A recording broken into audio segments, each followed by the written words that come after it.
Star Wars is back on the big screen with The Mandalorian and Grogu. Gangsters, war criminals. I'll take out every bad guy in your deck of cards. On May 22nd, feel the Force on the biggest screen possible. The old protect the young, and the young protect the old. This is the way. Buckle up. Always wear your seatbelt. The Mandalorian and Grogu. Rated PG-13. May be inappropriate for children under 13. In theaters May 22nd. Get tickets now.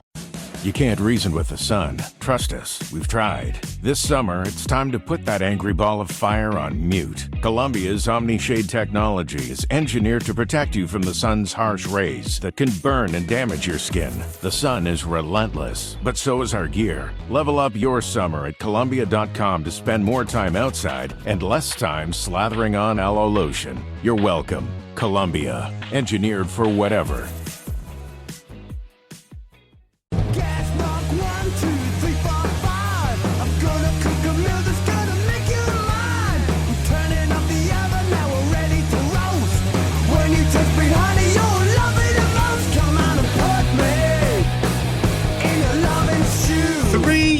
Two, one. Welcome to another Britflix.com podcast. My name is Stuart Wright, and today's guest is Alexia Melocchi, partner and producer at the boutique family-owned Little Studio Films. Not only that, Alexia is an acclaimed author. The book she co-wrote with Sandy Jerome, The Heart of Show Business, Your Roadmap to Hollywood, came out at the end of 2025, and it follows hot on the heels of 2023's An Insider's Secret, Mastering the Hollywood Path. Welcome to the podcast. Well, thank you, Stuart. Thank you for having me. I always love talking to the Brits. I have a special connection with the UK. We'll talk about that. But yes, I had an English nanny who raised me. So I have a little bit of a UK an English uncle. So I think that kind of makes me 1/8, 1/20th English. So there you have it.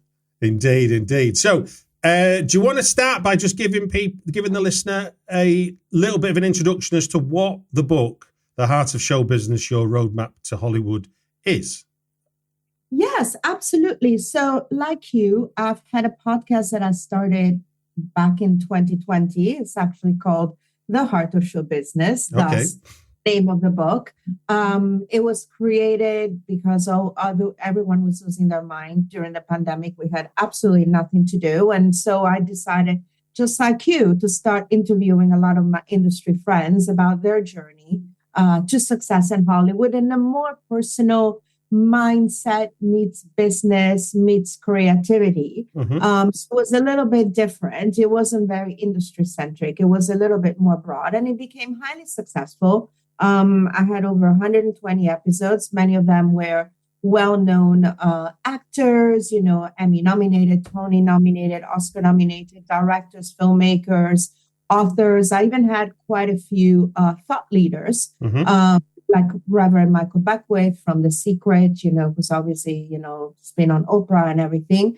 And so, you know how it is. I mean, many people listen to podcasts, but some people just don't. And I said, these people are imparting such great wisdom nuggets. I have to publish a book with some of my quote unquote favorite episodes. So the first part of the book is about that, but it's a little bit more interactive, whereas it's not a play-by-play of the interview with my guest, but it really does have also journaling prompts to make you reflect on what those people said, and also key takeaways. So it's really for people to just connect with their authentic selves, with their why, with their creativity, and make them just sort of, do a little bit of the soul journey, That's something I wanted to ask you about, because you say journaling as if maybe each section ends with key takeaways, journaling questions, and practical tips. Or or a mixture of two of the three.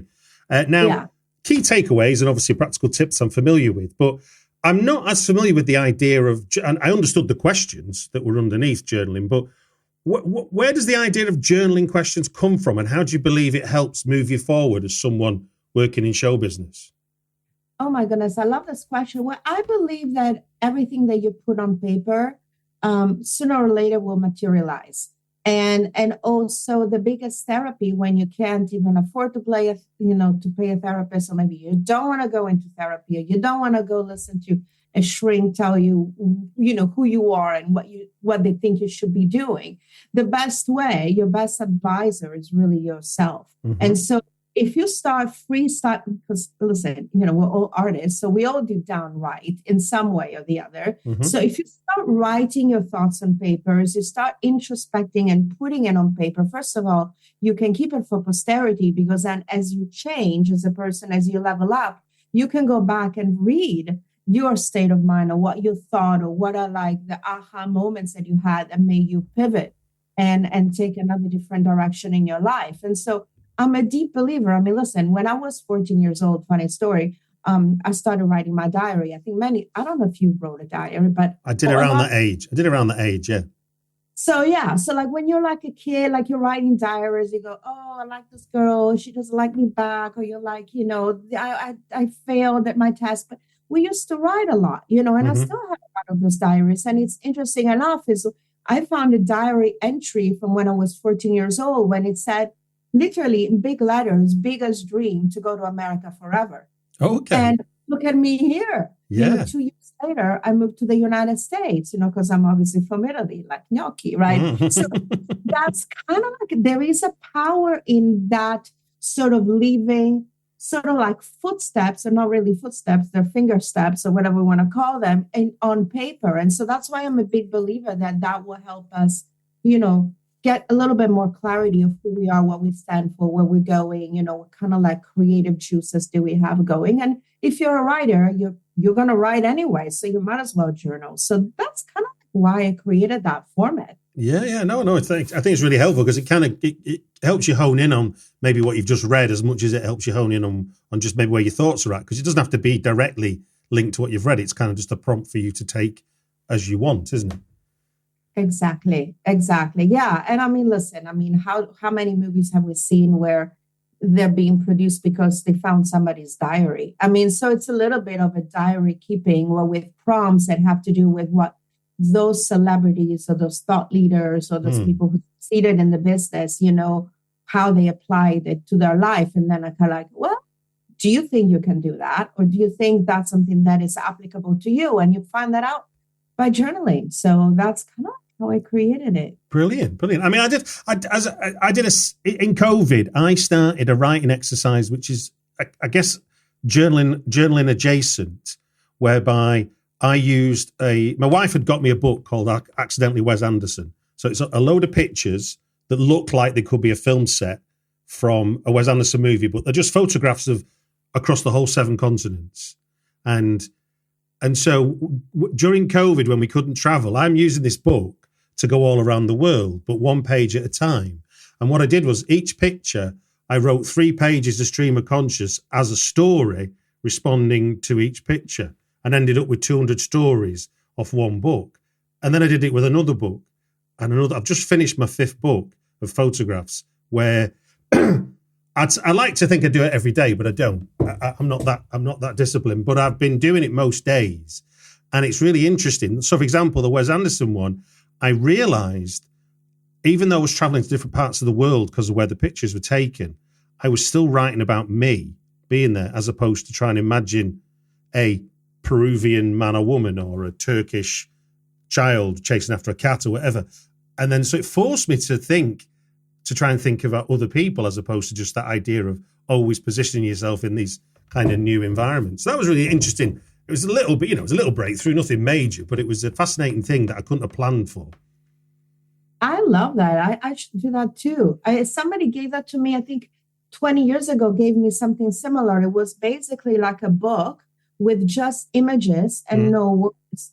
And the exercise was for me to create my own story within the visuals of the story. And I thought, this was before social media. And I'm like, well, clearly this is working. You need to study that thing, because I definitely want to do that, although I traveled a lot. I'm sure there's more places that I do want to go see in my mind, at least for now. Indeed. So having worked on 2 books that look at sort of Hollywood and show business and the like, what in your experience do you think are the most challenging aspects of show business to nail down so that readers could make practical sense of it? I think that people have this misunderstanding. I mean, it is called show business for a reason, right? So that there is a business element to it. So I feel like people have to treat it like a business. Yes, we can all have an innate talent. We all want to be storytellers.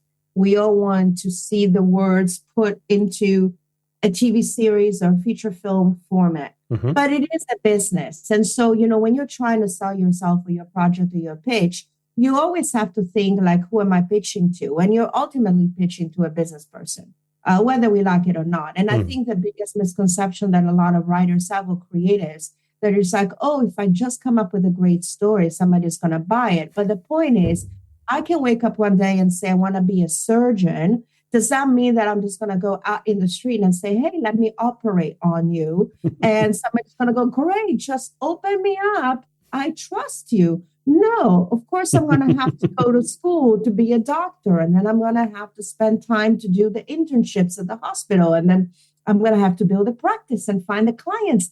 It's the same exact thing. And I think people understand that. So I think everybody has to treat this as a business with an incredibly satisfying, creative therapy for your soul that hopefully will also translate into touching other people's souls. And that's a very worthy pursuit to have. I'm a big champion of storytellers, and as you are a writer, but we always have to treat it as a business first, because the people who's going to say yes to you are going to be the business people. It's not going to be an artist. The artist is not going to write you checks to make your film or your TV show. So you have to learn how to communicate, to the business minds as well.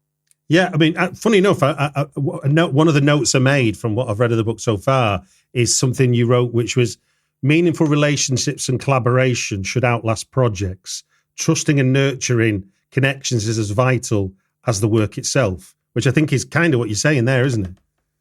Yeah, absolutely. Absolutely. And also, again, with the nurturing of connections doesn't mean, well, let me have everybody's emails and just blind pitch them, have a human interaction with someone, because you're also dealing not just with a person that is a business person or businesswoman, but they're also a human, right? So are you going to connect with them on a human level first? Like we talked about it, you just immediately started. You said, hey, there's a connection with Italy. I love soccer. And of course, I love soccer too. So we already had a connection of something that we like that we can talk about. And then, of course, there's going to be a conversation about our craft. But you have to start on a personal level. And I think a lot of writers and artists and filmmakers are so eager to just go, let me pitch you my story. I got to tell you, that you forget, am I having a shitty day? Maybe I don't even want to listen to you today. Yeah. Maybe ask me. Maybe I'm sad. Ask me. Have a connection with me, because then I will remember you. I will say, hey, that was Stuart. He brought me on his podcast. I really liked that. That was very thoughtful of him, and maybe when you come out and pitch me something, I will remember you by that first. And that's where the connection element comes in. Absolutely. Absolutely. So, well, thank you for sharing that little bit of an insight into the book. How can people get hold of The Heart of Show Business, your roadmap to Hollywood? Well, it's on Amazon worldwide, which is great. Also in the UK, you can get it. Both books are out. I'm about to publish my third book in about a month. But everything is going to be on Amazon. They're also on Barnes & Noble online. People can go there. And then sometimes they are in some bookstores. And hopefully I will also publish them more traditionally as well soon. But everybody goes on Kindle and paperback. So you can find them on Amazon, and hopefully, you'll enjoy them. The first one is 99 pages. It's kind of like Cliff Notes style. So easy read. The second one, again, it's got this first part, which is my part, and then Sandy's part, which is spoken from a screenwriter and her experience with me representing her for a time and learning a little bit through me. And I think everybody needs to have that mindset, creativity, and business sense really together in order to succeed in anything, really. Brilliant. Well, I'll put a link in the show notes so people can get that directly. Great. And we shall move seamlessly along into 3 films that have impacted everything in your adult life. Are you ready for this? Yes, I don't even remember what they were, but yes, go. I will announce them for you, so you can. You'll be on board with me right away. I assume. For those that haven't heard this before, Alexia's given me 3 movies. I'll do them in the order you've given me. So it'll still be a surprise to you, but it won't be to me. And every time we hear this sound, that means that 5 minutes are up and we move on to the next movie. Does that make sense to you? Absolutely love it. It's so much fun. First up, we're going back to 1992 for Paul Verhoeven's decade-defining erotic psychological thriller, Basic Instinct, written by the screenwriter's very own Mr. Box Office himself, Joe Esterhaus, and starring Michael Douglas as the police detective investigating a brutal murder that might involve a manipulative and seductive novelist played by the amazing Sharon Stone. Fun fact, no body doubles were used in this film, and the infamous leg uncrossing scene was not in the original screenplay. It was thought up by Paul Verhoeven while the movie was being shot. It's based on a memory of college when a woman at a party had done the exact same thing to him with the hope of embarrassing him. So tell me, Alexia, why is Basic Instinct such a memorable film for you, and what impact did it have on you? Oh my goodness, I love that part that I didn't know. So I have to say, it was memorable to me because it was my first years where I started in the film business as a distribution rep. So I actually was one of those people that bought this movie for several international territories. Wow. And, those are the golden days of independent filmmaking. Obviously Mario Casar is a legend. He's behind Basic Instinct and Terminator and Chaplin and, Rambo and all those things. And I think it's a little bit of a homage of how exciting it was back in the day to sell and buy movies of this type. And I think everybody loves 80s movies and everybody loves 80s music. And, for me, Basic Instinct symbolizes my first foray in the business of, getting in there and being participant in the acquisition process of that movie. And I thought it was, pretty raunchy and pretty risky, as you know. I got to meet Sharon Stone at a press junket there, private for the buyers. Yes, she was wearing very conservative clothes, across her legs. To me, that was something that impacted me because it was literally like my beginning of getting a little bit, not starstruck, but, enamored with my own profession and going to Cannes and being at all the parties with the Gypsy Kings and all of that, and just being part of saying, wow, some of my clients bought that film, and I had a little something to do with it. So I told them they should buy it. I think it's going to do great. It was different. It was ahead of its time. And that's why. So it's not really like more of a personal thing. Hey, this was my favorite movie of all time. But it really that, like you said, had a connection to me and a moment in my life where I was just starting to have success in Hollywood. And what do you think is in the sort of 3 decades since, as it were? What's the significant change in terms of acquiring movies then compared to now? We lost the passion for it. I really do believe. And again, I'm saying let's treat it as a business, but now it's gone really over the extreme of like everything is being thought of as a business with numbers and statistics and everything. When before the buyers back then, they used to see something on the screen and would get a rise out of them, pardon the pun, talking about Basic Instinct, but it would get a rise out of them. And then they would go, I think that there's something special about it. I'm going to have a chance and I'm going to pay money for it and hopefully we'll be successful. Now, they don't do that anymore. It's very impersonal. They're just sending you emails and you're going, oh, let me look at the trailer. Should I buy it? Should I not buy it? There's no personal connection anymore. And I think in those days, people could literally sell a refrigerator to an Eskimo. I literally seen, Mark Damon, who's a legend in the sales, like literally sell 300% of Monster in the room just to tell people, like literally he sold 300% of the movie multiple times because he wanted to convince you that this is something that was going to be a breakout part for Charlize Theron. So I believe that those were great moments where there was passion, there was belief, there was creativity, there was synergies, personal relationships. We've lost a little bit of that. I think we're coming back to it. That's my guess. Hopefully. We'll see. But that's that. Yeah, so I suppose, because I notice now that the cycle of the film markets, which used to be so important, has kind of weakened a little bit. People are doing their deals away from it. Whereas the market used to be the place where you create the noise for your film, wasn't it? Yeah, they don't care because before we used to go out to dinners with the sales companies, the actors. It was like, hey, let's talk about your family. Let me go visit you in Paris. You take me out to dinner. That's gone. So why go to the markets to begin with? You're just going to be doing transactions. And so it's... There's our first 5 minutes. How was that for you? Love it. We did it. We did it indeed. Right then. For your second choice, we're going to jump forward to the new millennia. 2001's Bridget Jones Diary, adapted from Helen Fielding's best-selling book of the same name, which critics dubbed the sort of origins of what we know as contemporary chick lit movement of today, starring Renée Zellweger in the titular role opposite two of England's most English gentlemen on the big screen, Colin Firth and Hugh Grant. It tells the story of what happens when Bridget decides to improve herself while she looks for love in a year in which she keeps a personal diary. Fun fact, to prepare for the role, Renée gained £25, then worked at a British publishing company for a month. Using an alias and a posh accent, she was apparently not recognised. She was also 32 when the movie was made, just like Bridget was. And Hugh Grant, on the other hand, is mentioned by name in the original novel, which I didn't realise.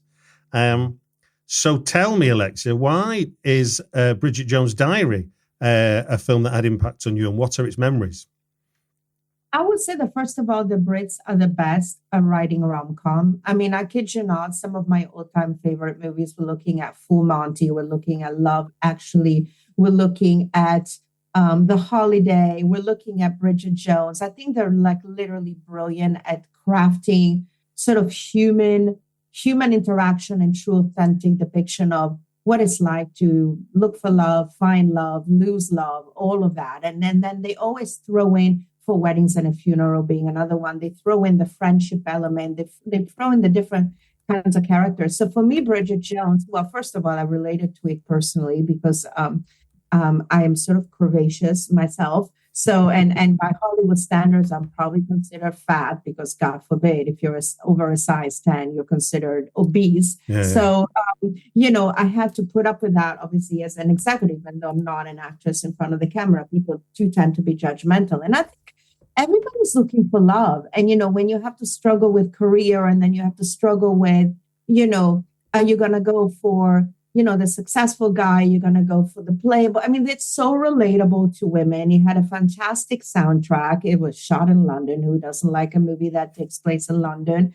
And I think it was just symbolic of what a good romance movie is about, with a lot of growth and changes in the character. I thought that was, I loved it. I actually love the sequel too. People hated it, but I actually liked the sequel. I don't know about you, but I like the sequel. It made sense to me. It wasn't as funny, but it made sense to me, you know? Well, I guess it's always that thing. Interestingly, I think the first, because it's a trilogy altogether, isn't it? I think they're making a fourth, I think there's always been plans for a fourth, but there's definitely been the trilogy. And the first one is the only one that made more box office in the States. The others made more box office in the UK. So clearly the UK audience, I mean, you're an exception, I guess, to the rule. The UK audience stayed loyal to the Bridget Jones franchise, I suppose. Yeah. I think, you're right. The second didn't do as well. And you're right. This is actually the third one.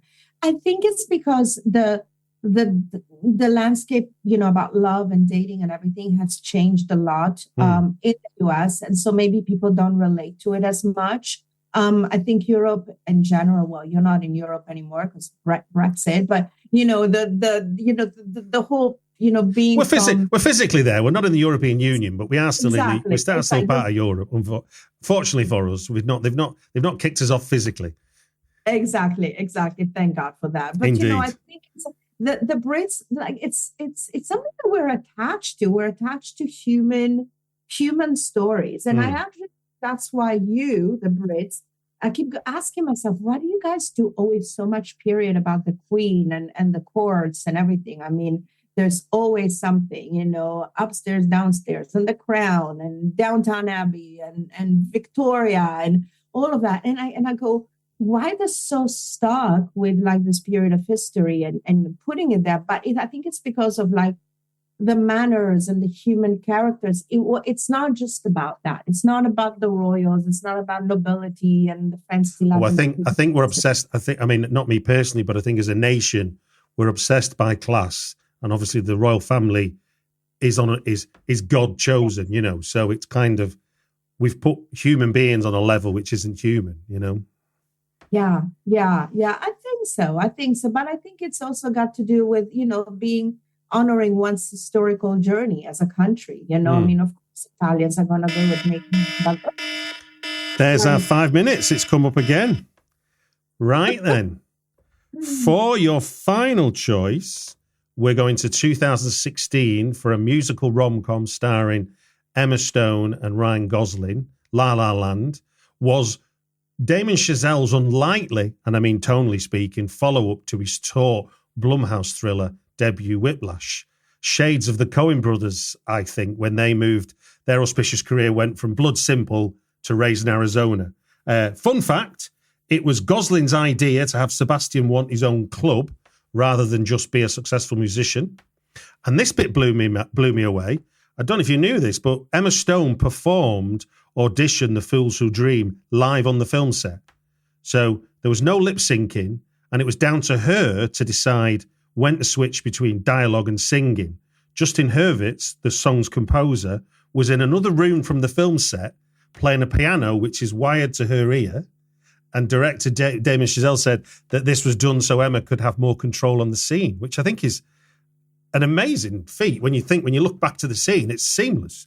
But tell me, why La La Land? I mean, that's quite a recent film. Why does that have such an impact on you, and what memories does it hold? I think, well, first of all, we were part of his financing. Okay. Again, because, my distributors from the Middle East were some of the people who first bought it at script stage. And I actually sat in the room when Damien Chazelle was trying to plead his case on that freeway beginning scene, which cost several $1 million. I'm sure you read that about. And, they wanted to cut that out of the movie or not even have it at all. Okay. You need opening sequence, a scene where you have to shut down a freeway in LA, So, I was some participant in the process of filmmaking, although I don't take obviously the credit for it. But, I know the journey intimately. And I think it's a love story to being an artist. I think it's a love letter for the struggles of trying to make it, in Hollywood and beyond. It's a love letter to Los Angeles. I mean, there's so many great, milestones of showing what LA really looks like. I mean, everybody's wants to come to Hollywood to be a star or to make it in show business. And I think it had such a human context. And I actually love, well, for those who haven't seen it, it's going to be a spoiler alert, but I really love the ending. I cried my eyes out. I ended up seeing it in Telluride as a premiere when it showed it. And I didn't know how the ending was going to be because, frankly, I hadn't read the whole script. I only knew the beginning and the story of it. And I was going through divorce, interesting. And so when I went to see it and I see the ending, I was so upset, crying. And it reminded me of my own, divorce and everything. But there was also the human thing of the sacrifices we make to follow our dreams. And if people really love us, they will let us go, even if they love us, to allow us to be the best of ourselves. Yes, could it have been a different ending? It would have, but then it would have been a cookie cutter ending. And I think it was a very realistic ending of, people meaning to one another in a very special moment in life where they just, they met in a crucial moment, they supported one another, and then they kind of went their own ways to follow their dreams. And I think, to me, that was very moving. So, it was a multiple level. And I'm sure you remember the moment where they called it out as Best Picture and it wasn't. And I couldn't believe it because I was there with all my Lionsgate people and my friends who were part of the film, and we're sitting there and it's going to win. And we were ready. And then and the Best Picture is La La Land. And you're thinking you're seeing, Patrick Baxberger, who was the person behind La La Land, the founder, the CEO of Summit Lionsgate, almost getting ready to get up on stage. And they're oops, mistake. It's actually Moonlight. To me, that was such a moment. I don't know if you saw that. Yes, No. It was big news. It kind of. So it had impact on me. It had impact on the fact that, of my own pursuit, my own creative pursuit, how much I love the city in spite of all its flaws, how much I love the business, my own divorce and my own personal, collapse of my own life in that moment. And then also humanity of it all. And obviously being involved in the acquisition process. So there were like multiple things playing there. I actually just saw La La Land this Sunday at Soho House, and we're doing a replay. It probably was my 7th time seeing it. Oh, wow. And I saw it. And I still cried at the end. And I still love the songs. And I saw things that I hadn't seen, even though I've seen it 7. Wow, we did it. Perfect timing. Well, thank you for sharing 3 films that have impacted everything in your adult life. Hope you had fun doing it. It's been so much fun. This is such a great thing. I have on my podcast always to define themselves by 3 words, and it's way more fun. I love it. I'm sure there are lots of other films I didn't think about, but those were the ones. There's always a repeat visit. This thing about 3 films is it's not about favorite films. It's about films that have memories. So when your next book comes out, we can come back on. You can discuss 3 more films. I love it. Stuart, it's been such a pleasure. When you put it out, of course, I'm going to promote it like crazy, and I have a big following. So brilliant. I love people to you because I love the format of your podcast. So I'd love to send some of my audience to you because it's very different from what I do. And people... I'll be very grateful. Well, look, let's remind people then, how can they get The Heart of Show Business, your roadmap to Hollywood book? Amazon worldwide. Brilliant. Both of them. Yeah. I'll put links in the show notes, and it just gives me to say thank you very much for giving your time on the Britflix podcast. It has been an honor and a pleasure to be on your podcast, Stuart. Thank you for having me. Do remember to subscribe on Apple Podcasts, follow on Spotify, or wherever you listen to your podcasts for more movies that impacted your life. And if you want to, I'd love to know what your favourite movies are, what your fondest movie memories are. So please share your favourite movies that impacted your life on Twitter. Look for @LaytonRocks. And you can always leave me a review, 5-star preferably. And in your review, tell us which 3 films impacted your life. Best ones get read out on the podcast.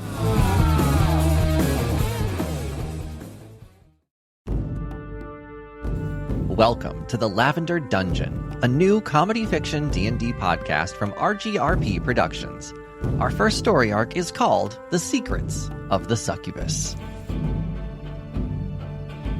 The treasure of famed pirate Sidney the Succubus Morley has been lost for centuries, and 4 treasure hunters are on a mission to find it.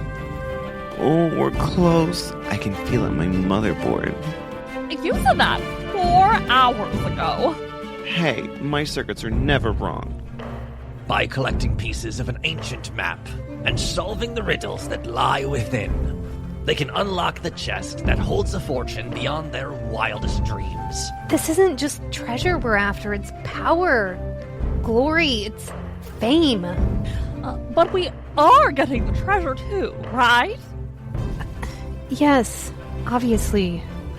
They must journey across the lands and sail the treacherous seas, endure dank dungeons, murky swamps, and thick jungles.